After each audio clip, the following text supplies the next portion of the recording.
모의고사 보신 분? 네, 좋습니다. 중개법 어려웠죠?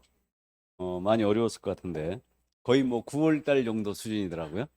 문제가 잘못된 거는 보이지 않았고요. 그렇다고 완전 벗어난 것도 아니었어요. 그러니까 문제가 조금 지문이 길고, 근데 지문이 길면은 정답 배치를 상단에 하잖아요. 정답 상단에 많이 있던데? 내가 아침에 잠깐 보고 들어왔는데. 어쨌든 근데 여러분들이 지금은 탄력을 안 받았기 때문에 문제가 어려웠을 수 있습니다. 문제는 이렇게 등락이 있는 게 정상이라고 그랬죠? 모의고사는. 그 얘기 했어요. 모의고사 점수 갖고 여러분들이 이제 상당히 예민해지기 시작했거든요. 그래갖고 이제 모의고사 보고 나서 승질나서 안 나오는 거예요. 2차 포기해버리고. 그러면 안 됩니다. 근데 그게 안 되고, 모의고사는 등락이 있는 게 정상이에요. 이렇게, 이렇게. 그러니까 어려우면 훅 떨어져도 상관없어요. 쉬우면 쭉 올라가는 거고. 그러니까 이제 기준점이 되는 거는, 우리 오프라인 학원에서는 일단은 기준점이 되는 거는 우리 학원의 평균. 중개법이 40점이고 평균이. 네, 보고 들어왔어요. 중개법 40점이던데 내가 40점 이상만 득점하면 돼요. 그럼 40점이면 16개 이상을 맞힌 분은 된다는 얘기죠? 40점이 16개 맞죠? 계산 안 해봤어요? 40점을 맞아본 적이 없어서.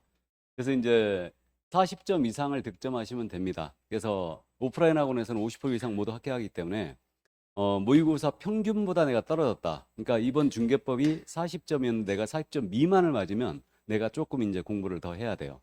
그렇게 하시고 기준점은 그렇게 삼으면 돼요. 학원 평균 가지고 내가 이 점수에 도달했는가 못하는가 이것만 따져보시기 바랍니다. 너무 일희일비하지 말란 얘기예요. 그러니까 모의고사 보고 승질 난다고 뭐 중개법을 때려친다든가 2차를 포기한다든가 그러면 안 됩니다. 이번에 지문이 길었고 어쨌든 문제가 조금 어렵긴 했네요. 자, 그렇게 이해하시고 너무 승질내지 마세요. 자, 그럼 오늘 그 테마 80 나갈 차례죠. 농지법 125쪽, 요약집은 125쪽이에요.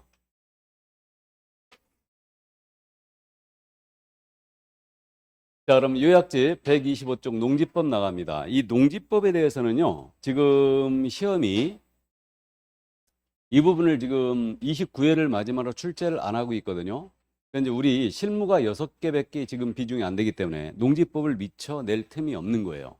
그래갖고 안 내고 있는데, 공법하고 어차피 겹쳐 있으니까요. 이건 제가 정상적으로 진도 나갑니다. 일단 뭐 자료에도 지금 현재 농지법 문제가 실려 있으니까요. 그럼 이 농지법은 지금 경자 유전의 원칙이 이용되고 있죠. 경자 유전의 원칙이 대원칙이. 그러니까 농사를 지을 자만 농지를 가져라. 바로 이 얘기예요. 그래서 농지는 농업경영을 하지 않는 자는 일단 소유할 수 없음이 원칙인데 일정한 경우는 소유할 수 있고요. 이때 소유상한제 세 가지가 운영되고 있는데 상속으로 농지를 받았습니다. 그럼 농업경영을 안 합니다. 그러면 상속받은 농지 중에서 10,000제곱미터 이상은 계속 소유할 수 있고요. 다음에 8년 이상 농사 짓다 이농한 거예요. 8년. 그랬다가 이제 요거 농업경영 안 한다 그러면 역시 이농 당시 보유 농지 중에서 10,000제곱미터 이상은 계속 소유할 수 있고요. 주말 농장용으로 우리 도시민이 취득할 수 있다는 거 알고 있죠? 그럼 주말 농장용은 세대원 전부 합산이에요. 합산하여 1,000제곱미터 미만으로 소유할 수 있다. 그래서 이게 만만천이에요. 요 정도 이해하시고. 우리 공법 시간에 공부했는지 모르겠는데 주말 농장용으로 취득합니다. 이거 농업진흥지역 내 농지였어요. 농업진흥지역 내 농지는 주말 농장용으로 취득할 수 있다 없다? 없어요. 없고요. 그 다음에 상속 이농의 경우는 농지법이 정하는 바에 따라 농지를 임대할 수 있어요. 그럼 임대했다면 임대차 기간 동안에는 소유상한을 초과할지라도 계속 소유할 수 있습니다. 그래서 만만천 꼭 기억해 두시고요. 농지법을 우리 쪽에서 낸다면요. 이 소유상한제 꼭 물어봐요. 그러니까 감 꼭 잡고 있어야 됩니다. 자, 그 다음 이제 농지란 이렇게 나와 있는데 농지가 그럼 뭐냐 이 문제인데 15회 때 외에는 물어본 적이 없어요. 농지는 지목이 전답 과수이잖아요. 그럼 농지예요.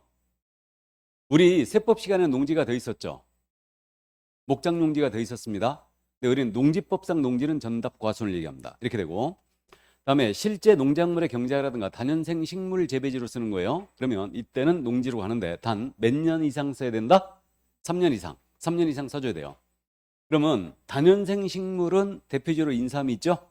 인삼밭으로 이제 3년 이상을 썼다. 그러면 농지로 가는데 다만 지목이 임야라든가 초지는 제외예요. 산은 산으로 계속 가겠다는 얘기예요. 그러니까 저 산에다 대고 있잖아요. 인삼 심어가지고 3년 이상 썼지 않습니까? 그래도 그건 농지가 되지 않아요. 이 임야는요, 산지 관리법이 있거든요. 산지 관리법에 따라 산지 전용 허가를 받아야 돼요. 그래야 농지가 될 수 있어요. 그래서 그 정도 임야는 지어야 한다. 15회 때 물어봤던 게 이거였어요. 임야는 3년 이상 쓴다 하더라도 농지가 되지 않는다. 자, 그다음에 농지의 계량설 부지, 농로부지, 수로부지 이런 것들, 비닐하우스 부지 전부 다 이거 농지로 갑니다. 그렇게 이해하시면 될 것 같네요. 자, 농지의 개념 가볍게 이해 두시고, 자, 첫 번째 농지의 소유 상한제를 이해 두시고, 두 번째 농지 임대차로 갑니다. 이제 넘어가요. 116쪽이에요. 이 농지 임대차를 최근에 계속 내고 있는데, 우리 농지에는 전세권 설정 등기 안 되죠. 왜 안 됩니까? 에? 소장농 방지를 위해서. 그죠? 민법이 이제 금지했습니다. 그러면 농지 임대차도 원칙적으로 허용이 안 되겠죠. 다만 농지법이 허용하는 한에서만 농지 임대차가 허용이 돼요. 이게 그러니까 농지법이 허용하지 않는 이상은 농지 임대차가 안 됩니다. 그러니까 그 사유가 정해져 있죠. 이게. 자, 그러면 농지에 대한 임대차가 갑니다. 그러면 선명계약을 원칙으로 하고 있고요. 이거 그러면 선명계약 문서화 시키라는 얘기인데 표준계약서가 있겠죠. 농지 임대차 표준계약서는 참고사항입니다. 이게 농림축산식품부 장관이 정하여 이 사용을 권장할 수 있다 이렇게 돼 있어요. 그래서 농지 임대차에 대한 표준계약서는 농림부 장관이겠죠. 농지가 농림축산식품부 장관의 관할이니까요. 그래서 이자가 정하여 사용을 권장할 수 있고요. 농지 임차인이 대항력 취득할 수 있거든요. 시구 읍면장의 확인을 받아요. 농지 임대차에 대해 확인을 받고, 그리고 농지를 인도받으면 다음 날부터 대항력을 취득합니다. 그러면 이 농지의 양수인은 임대인의실을 그대로 승계한 것으로 봐요. 이거는. 자, 그 다음 이제 농지 임대차 최단 기간도 보호하겠는데 정함이 없거나 3년 미만으로 정했잖아요. 그럼 3년으로 본다 그랬어요. 그래서 농지 임대차는 최단 기간이 몇 년? 3년입니다. 다만 다면생 식물 재배지라든가 비닐하우스 부지 있죠. 이건 5년 이상으로 해야 됩니다. 이거는 원칙은 3년인데 다면생 식물 재배지나 비닐하우스 부지 등은 5년 이상으로 해야 된다. 그럼 우리 상가 건물 임대차 계약은 최단이 1년이죠.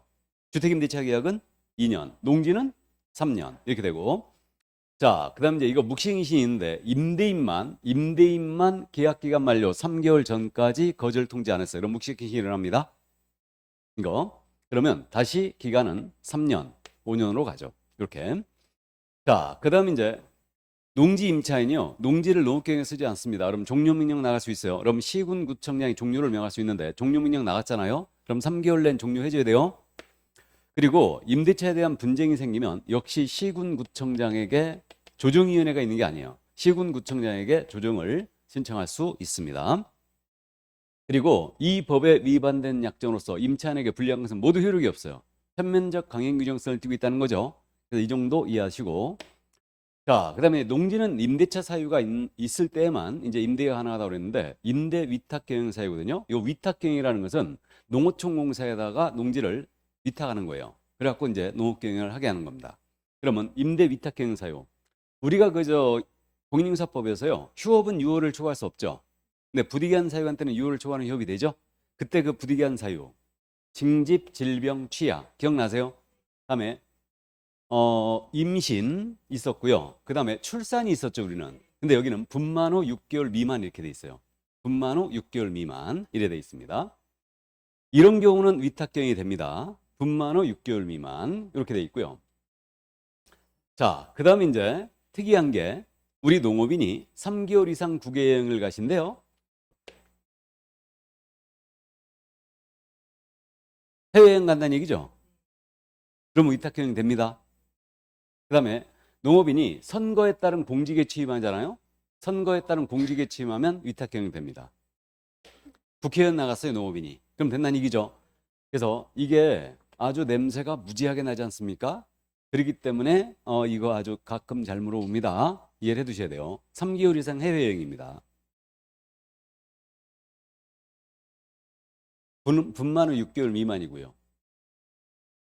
그럼 농지 임대차는요. 숫자 몇 과치네요?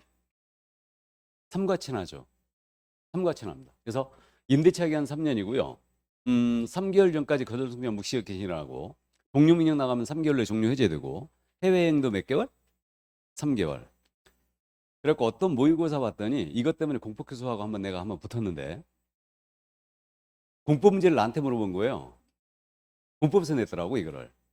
그래갖고 위탁경영사유, 임대 위탁경영사유가 되는 걸 모두 골라라 이렇게 낸 거야 문제를. 근데 그 박스 안에 뭐가 돼 있었냐면 분만 후 3개월 미만이 있는 거야. 설문이 위탁경영사유를 모두 골라라는 거예요. 농지를 임대 위탁경영할 수 있는 사유를 모두 골라라. 박스 안에 분만 후 3개월 미만 이러는 거예요. 위탁경영사유에 해당됩니까? 안 됩니까? 예? 되는 거죠. 6개월 미만이면 된다고 그랬으니까. 그죠? 내가 보기엔 되는 걸로 보이거든.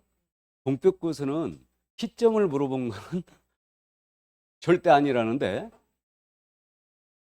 내가 뭐라 할 수도 없고 이거 많이 컸더라고. 많이 컸어. 그래갖고 내가 그래 네 맘대로 해라 그럼 그랬는데 어쨌든 글쎄요. 나 국어 엄청 잘하거든. 근데 나도 가끔 그런 오류를 범하는데 이게 그래갖고 내가 예를 들어줬어. 우리 재등록 개업공사는 과태료 부과처분의 효과 1년간 승계하죠. 과태료 부과처분의 효과는 그 처분을 받은 날부터 1년간 재등록 개업한테 승계하죠. 이거 기억나요? 이거를 우리 쪽에서 2번이나 이렇게 물어봤어. 30일 했다는 9개월로 물어봤어요. 재등록 개업공사는 과태료 부과처분의 효과를 처분을 받은 날부터 9개월이 된 때 승계한다. 맞죠? 이걸 작년 시험에서는 10개월로 냈어요. 그러면 이거 틀렸다고 해야 되지 않냐? 네 말로 하면 이게 왜 틀렸냐? 1년간 승계한다고 그러는데 9개월이고 10개월이면 다 승계하는 거지. 그러면 6개월 미만이면 임대가 되니까 당연히 3개월은 임대할 수 있지. 근데 시점을 물어보니까 그건 틀렸다고 해야 되는데 공법에서는 그렇다는 거야. 그래갖고 공법이 중개법하고 국어가 틀릴 일이 있느냐?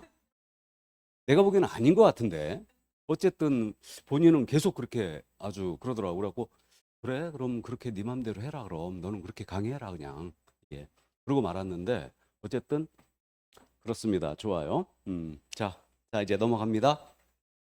농지 취득 자격 증명제인데 이거 농지 취득 자격 증명은 농사를 지을 자격이 있는가를 보는 거죠. 자 그래서 이제 이거는 민법 시간에 공부했을 것 같은데 갑을 간의 농지에 대하여 매매를 했거든요.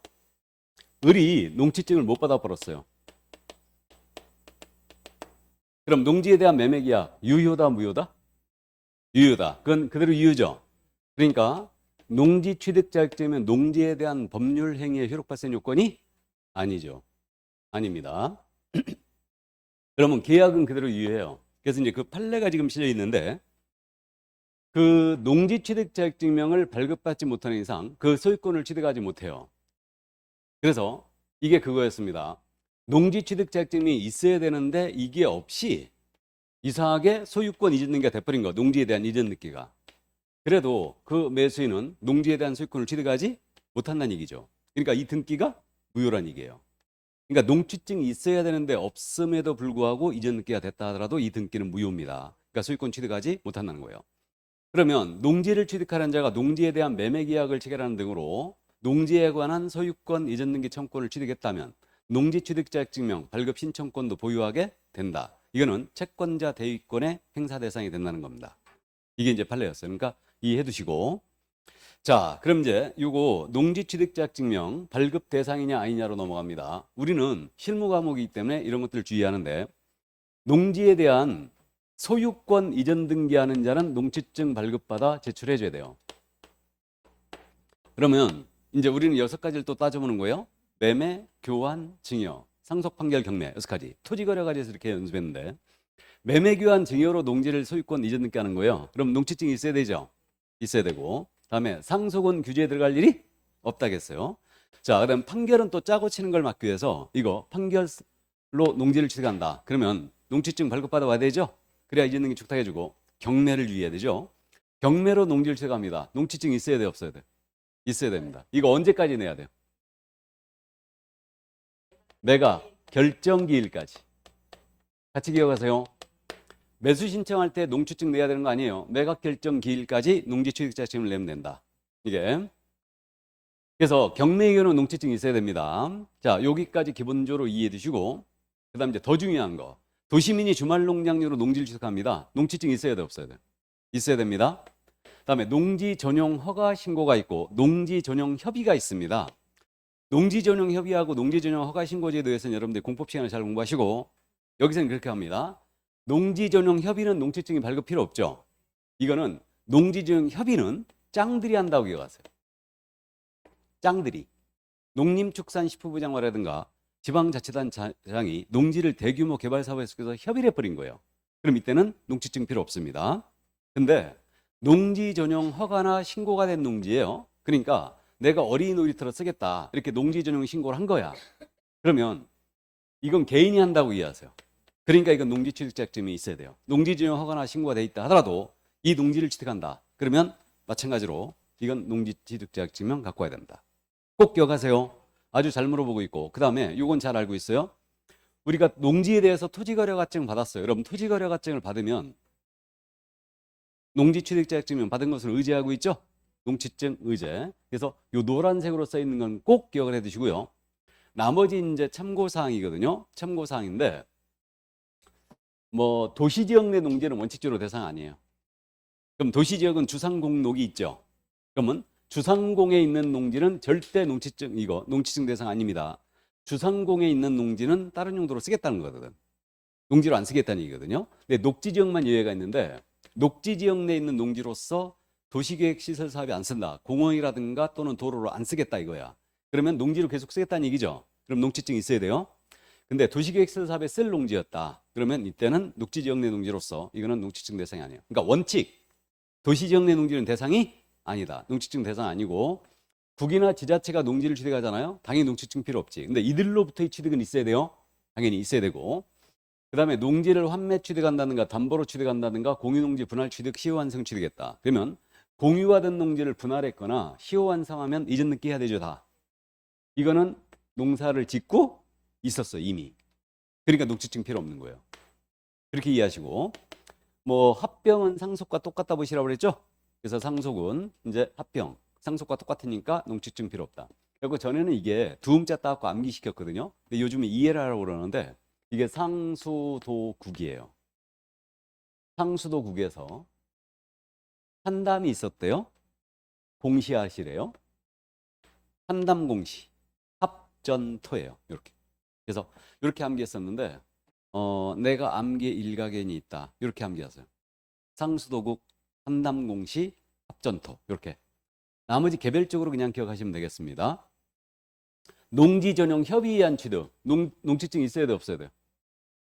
농지 전용 협의. 없어도 되죠? 근데 경매로 취득합니다. 농취증 있어야 돼, 없어야 돼? 있어야 됩니다. 그래서 그 정도 꼭 기억해 두시고, 주말농장료로 취득하는 거예요. 농취증 있어야 되죠? 자, 그래서 발급 대상 여부 여기까지 정리해 두시고, 자, 이제 내려갑니다. 농지에 대한 발급 절차인데, 농취증 발급 절차인데, 이거는 일단 관할이 시구 읍면장입니다. 군수가 빠져요. 군수가 빠진다는 점 주의합니다. 시구 읍면장이다. 그래갖고 15회 때 있잖아요. 농지에 대한 소유권 이전 등기를 하려는 자는 군수 등이 발급한 농지취득자증명을 제출해야 된다 이렇게 냈어요. 틀렸죠? 군수가 빠집니다. 그러니까 시험지가 찢어진 거예요, 그거. 그래서 시구 읍면장이다 이렇게 되고, 이때 신청은요 단독 신청이 이거는 공동 신청 아닙니다. 매수인 단독으로 신청하면 돼요. 이때 신청을 할 때 신청서에다가 농업경영계획서 첨부해야 돼요. 그러면 농업경영계획서 들어간 내용 공법 시간 공부합니다. 인력 동원계획, 장비 동원계획 그런 계획이 들어가죠 거기에. 그리고 이건 10년 보존하라면서요. 농업경영계획서 공법 시간에 농지법 한 번도 안 했구나. 한 번은 했어요? 좋습니다. 어쨌든 이거 10년 보존하래요. 그 다음에 이거 주말농장료로 농지 취득합니다. 주말농장료 도시민이. 그럼 주말농장료 취득할 때 주말체험 영농기획서가 있죠. 이거 첨부해야 돼요. 원래 주말농장료 취득할 때 이거 주말체험 영농기획서 없었거든요. 근데 기억나시죠? 토지공사 직원들이 광명시 토지 투기했던 거. 그 때문에 농지법이 싹 바뀌면서 개정되면서 농지위원회제도 부활시켰고 여러 가지 규제가 쫙 들어왔는데 그 중에 하나가 주말 농량용으로 취득하겠다. 주말 체험 영농계획서 작성 제출해 줘야 됩니다. 이거 제출해야 돼요. 근데 용도가 똑 떨어지는 경우는 요거 농업계획 첨부하잖아요. 그러니까 용도가 똑 떨어진다는 얘기는 학교 등이 실습 지원으로 취득합니다. 용도 정해졌죠. 그다음에 농지 전용 허가나 신고를 한 농지였어요. 그러면 어린 놀이터로 쓰겠다. 전용 신고한 농지였어요. 그럼 이거는 농업계획 첨부할 일이 없죠. 그래서 이렇게 되고요. 그럼 처리 기한을 꼭 기억해야 될 것 같은데 처리 기한이 며칠? 원칙 7일. 근데 농업계획에서 첨부하지 않습니다. 그럼 처리 기한 며칠? 4일. 농지위원회 심의 대상이었죠. 농지위원회 심의 대상은 며칠? 14일이에요. 농지위원회 심의 대상은 14일이다. 숫자 기억해 두시고. 그럼 농지위원회 심의 대상이 뭐냐? 농지위원회 심의 대상은 그거는 이제 투기 가능성이 있는 농지돼요. 투기 가능성이 있는 농지. 그래서 참고해 두시는데 투기 가능성이 있는 농지에 대해서 농지위원회 심의 대상으로 들어가는데 대표적으로 뭐가 있냐면요. 참고사항입니다. 만약에 농지가 토지거래 허가구역 내에 있었어요. 그럼 토지거래가 받아야 되죠. 그럼 농지증 의제되고 있는데 토지거래 허가구역 내에 있는 농지. 농지위원회 심의 대상이에요. 이렇게 되고요. 그 다음에 한 필지의 농지를 한 필지를 3명 이상이 취득한다. 공유로. 그럼 이것도 심의 대상이야. 투기 가능성이 있기 때문에. 또 그 외국인이 농지를 취득하잖아요. 외국인이. 그러면 외국인 농지를 취득하는 게 이상하잖아요, 이거. 그러니까 역시 이거는 농지위원회 심의 대상입니다. 참고해 두시고. 자, 그래서 요게 이제 그 농지증 발급 처리 기한 7일, 4일, 14일 이렇게 지금 되고 있는데 그러면 주말 농장용으로 내가 취득한다. 처리 기한이 며칠일 것 같아요? 7일입니다. 주말 농량용 7일이 되는 거예요, 이거. 그래서 주말 체험 영농계획 작성해야 되기 때문에 처리 기한이 실로 됐죠. 이렇게 되고. 그럼 또 참고. 만약에 한 필지 농지 있잖아요. 한 필지 농지는 공유를 취득할 때는 7명 초과할 수 없어요. 그래서 이거 7명 범위 내에서 시군구 조례로 달리 정하게 돼 있는데 만약에 정한 바가 없다. 그럼 7명 이내로 취득해야 돼요. 그러면 공유 농지 이 한 필지를 이거 왜 그랬냐면요. 광명시 농지에 대해서 한 필지를 막 50명 이상이 갖고 있는 거예요. 공유 지분으로. 그래갖고 이거 딱 막아버렸죠 다. 그러니까 공유로다가 한 필지를 몇 명? 7명. 7명 이내로 취득해야 됩니다. 7명 초과하면 농지증 발급 안 해줘요. 이렇게 되고 3명 이상이 됐다. 그러면 이때 농지위원회 심의까지 거쳐야 됩니다. 뭔 말인지 이해되시겠죠? 그러니까 참고 딱 해두시고 공법적에서 내기 딱 좋아요. 문제 이거. 숫자 때문에. 그래서 일단 참고해 두시고. 자, 그러면 내가 좀 많이 갔습니다. 농지법. 많이 들어갔어요, 지금. 자, 그럼 그 정도 이해하시고 이제 농지에 대한 그 처분 의무인데 농지에 대한 처분 의무는 솔직히 잘 안 묻습니다. 이거는 농지를 농업계획에 안 쓴다. 그럼 사유가 발생한 날부터 1년 내 처분할 것을 통지해줘요. 처분하세요 하고 통지해줍니다. 그럼에도 불구하고 처분하지 않았어요. 그럼 처분 명령 떨어져요. 그러면 몇 개월 내 기간을 정해준다? 6개월. 그럼 농지를 농업계획에 안 쓰는 거예요. 버틸 수 있는 기간이 1년 6개월이네. 맞죠? 1년 6개월입니다. 그러면 이때 처분 명령 떨어질 때 요거 매수 청구할 수 있다는 거 다 알려줘요. 그러니까 농어촌공사에다가 매수 청구 들어갈 수 있습니다. 이렇게 되고요. 그러면 이제 이 처분 명령에 위반했잖아요. 그러면 이행강제금 떨어지는데 이행강제금 여건은 25%씩 매년 떨어져요. 25%씩. 이건 확정금이에요. 근데 이 25%가 감정가 또는 농지에 대한 공시지가 중 큰 금액이에요. 큰 금액의 25%가 매년 떨어집니다. 그러면 4년을 맞아버리면 100% 맞네? 그죠? 그렇게 기억해 보시고. 그러니까 요거 일단 여기까지. 그러니까 농지를 내가 농업계획에 안 쓴다? 처분해야 되거든요. 이때 처분할 때요. 세대원이 아닌 자에게 처분해야 돼요. 그러니까 아버지한테 농지 팔라 했더니 아들한테 파는 거야. 그럼 안 되겠죠? 그러니까 세대원이 아닌 자에게 농지를 처분해야 됩니다. 그래서 이렇게 되고 그 다음에 이제 맨 마지막으로 금지행위를 지금 실어놨는데 여백이 남아가지고 금지행위 실어놨거든요. 금지행위 한번 봐두세요. 왜 그러냐면 중개가 들어가 있어요. 중개가. 그죠? 거기 보시면 농지 소유 상한이라든가 농지 임대 위탁 경영 사유가 안 됨에도 불구하고 이거 농지 소유 상한을 초과 소유할 수 있다든가 임대 위탁 가능하다든가 이런 식으로 권유했거나 이걸 중개했죠. 그러면 처벌합니다. 이런 걸 광고에도 마찬가지예요. 광고에도 3년에 3천이에요. 되게 세게 맞아요. 3년에 3천. 됐습니까? 이 정도. 자, 그래서 농지법상 거래 규제를 모두 다 살펴봤습니다. 그러면 농지법 거래 규제를 다 봤으니까 이제 문제를 확인해 봐야죠. 테마 80.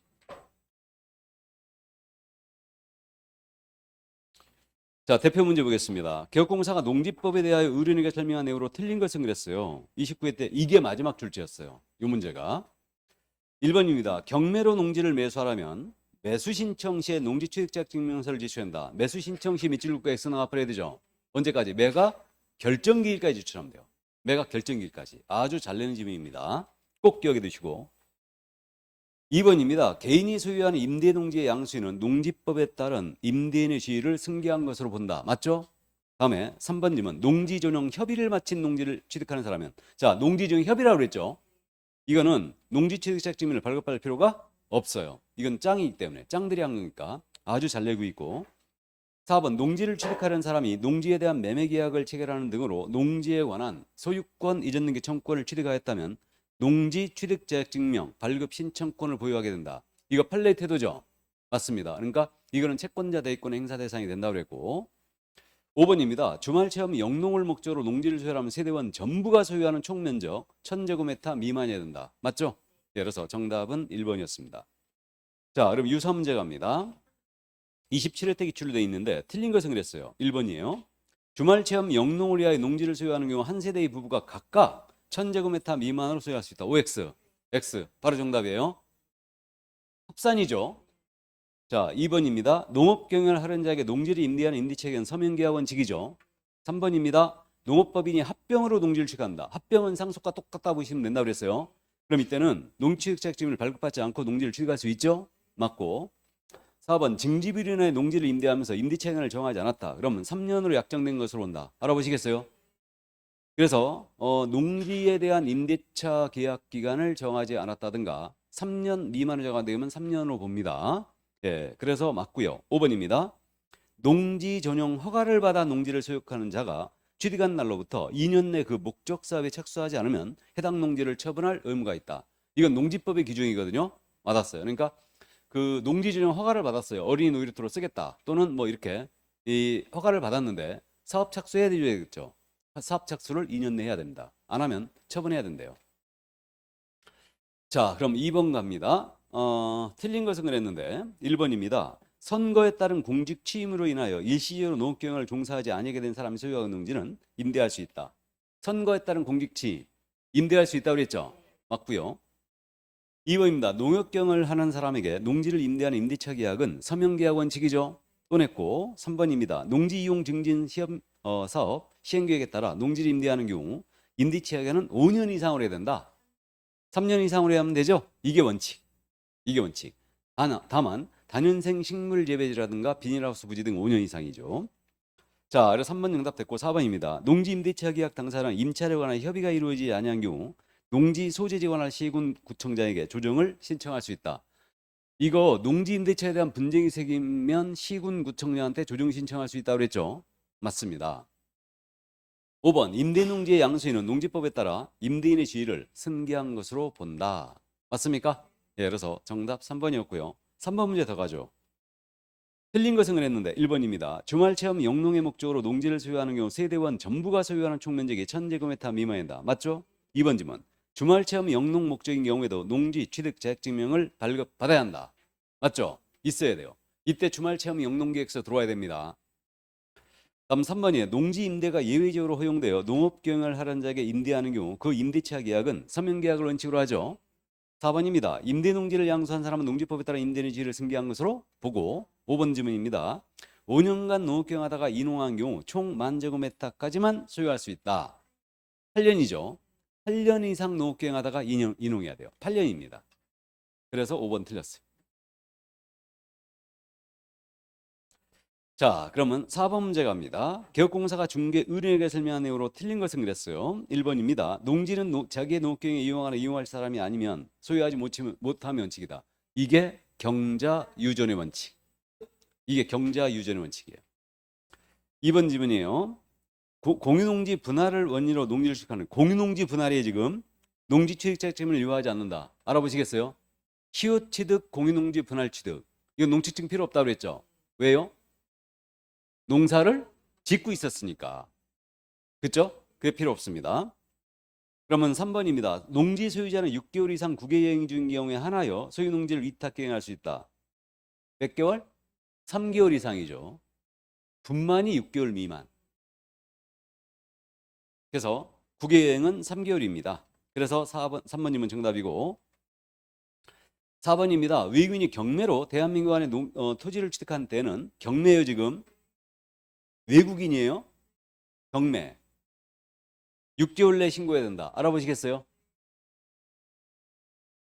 뜬금없이 외국인 특례가 나왔죠 지금. 그래서 외국인이 경매로 국내 토지를 취득한다. 6개월 내에 신고해야 되죠. 계약 외원이니까.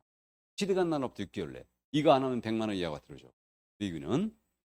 자, 5번입니다. 외국인이 상속으로 대한민국 안에 토지를 취득한 후 법정 기간 내 신고하지 않으면 과태료 부과되죠. 얼마? 100과. 상속도 계약 외원이다. 그러니까 100과. 자, 그래서 농지법의 내용을 모두 다 살펴봤습니다.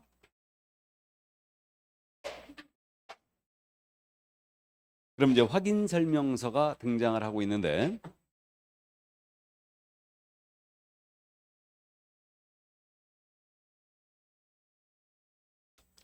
보겠습니다.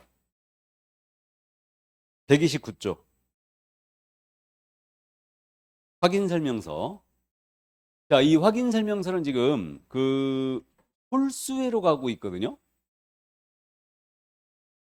거기 그 128쪽의 맨 밑에 확인 설명서 작성이라고 제목이 있죠.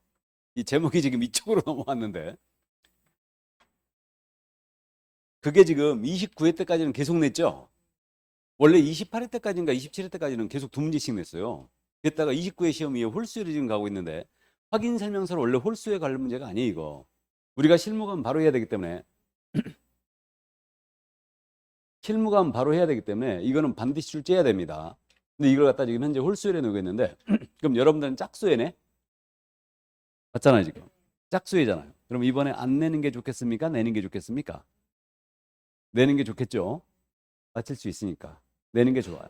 이거는. 근데 여러분들이 이거 부담스러워합니다. 왜냐면 서식의 종류가 지금 4가지나 있거든. 그래가지고 서식 내용을 모두 암기해야 돼요. 그러니까 서식의 내용 모두 암기해야 되고 이거 작성 요령도 알고 있어야 되거든요. 그럴 때 이거 오리지널 실무예요. 그래서 우리는 어떻게 연습해 왔냐면 주거용 건축물 서식을 철저히 숙지하고 나머지 서식이 어떤 차이가 있는가 이걸 정리한 거죠. 자, 그래서 이제 그렇게 이해하시고 서식은 4가지가 이런 식으로 구성되어 있죠. 표지, 개공의 기본 확인사항, 세부 확인사항, 중개 보수, 서명 날인 칸이 마지막에 있고 그 다음에 작성 방법이 마지막 페이지에 모두 수록되어 있어요. 그래서 우리가 꼭 기억할 게 기본이냐 세부냐를 이제 암기해야 됩니다. 기본에 들어가는 거냐 세부에 들어가는 거냐 이거 무지하게 잘 물어봐요. 그래서 어쨌든 이제 그렇게 할 건데 그래서 이제 주거용 서식이 실려 있는 겁니다. 자, 그러면 주거용 서식 보도록 합니다. 그 서식의 구분글 해가지고 지금 주거용 서식인데요. 여기 이제 그 주거용 서식에 대해서는 단독주택, 공동주택으로 구분 표시하게 돼 있어요. 이게 만약에 비주거용 건축물 서식이었다. 그러면 여기에 업무용, 상업용, 공업용 이렇게 이제 표시돼 있어요. 비주거용은 이렇게 돼 있는데 그러면 이거 공장을 중개하면은 비주거용 서식 써야 돼요. 임목 공장재단, 광업재단 서식을 써야 돼요. 공장을 중개하면 비주거용 쓰는 거예요. 비주거용에 업무용, 상업용, 공업용 표시하게 돼 있거든. 그러니까 공장을 중개했다면은 비주거용 서식을 쓰는 겁니다. 공장 재단을 중개했을 때 입광공 서식을 쓰는 거죠. 뭔 말인지 아셨죠? 그러면 여기서 한 가지 더. 우리 오피스텔 있죠? 오피스텔을 만약에 주거용으로 쓴다. 그럼 FM대로 쓴다면 오피스텔 주거용으로 쓸 때 서식을 뭘 써야 된다고요? 비주거용 써야지. 건축물 대장상 용도로 간다니까요. 그러니까 오피스텔 중개했던 FM은 비주거용을 쓰는 거예요. 주거용 쓰는 거 아닙니다. 근데 실무에서 많이 주거용을 쓰고 있는데 주거용을 써도 위법은 아니에요. 왜 그러냐면 비주거용에 들어가는 내용을 주거용 서식은 모두 커버하고 있거든. 그러니까 이제 상관이 없는데 어쨌든 중기보수에서 주의해야 돼요. 잘못하면 초과 걸리거든. 여러분도 혹시 아세요? 우리 주택으로 계산했을 때 5천만 원 미만 있죠? 5천만 원 미만 거래했다. 거래 금액이? 그럼 주택의 경우는 최고율이 몇 프로? 0.5%. 5천만 원 미만. 근데 이게 OP였다. 0.4%지. 여기에 문제가 생겨요. 왜 그러냐면 오피스텔을 주거용으로 쓴대. 주거용으로 써버린 거야. 근데 5천만 원 미만이 나온 거야. 거래 금액이. 그러면 0.5% 계산돼 버리죠. 컴퓨터에서 자동적으로 보수가 계산돼 버리거든. 근데 주거용을 써버리면 그렇게 계산돼. 그래갖고 예를 들어서 한산합산이 만약에 4천이 나왔다. 거래 금액이. 그러면 0.5% 때리면 20만 원이죠. 근데 OP로 계산하면 16만 원이에요. 맞습니까? 그럼 확인설명 쓸 때 주거용으로 써버리면 오피스 쓰면 이렇게 된다니까. 20만 원 나와. 그래갖고 애한테 그러는 거지. 나도 자네 같은 아들이 있거든. 치킨 한 마리 시켜 먹어. 내가 3만 원 깎아줄게. 그리고 17만 원만 보내. 그러는 거야. 그럼 애가 엄청 고마워한다 그랬죠?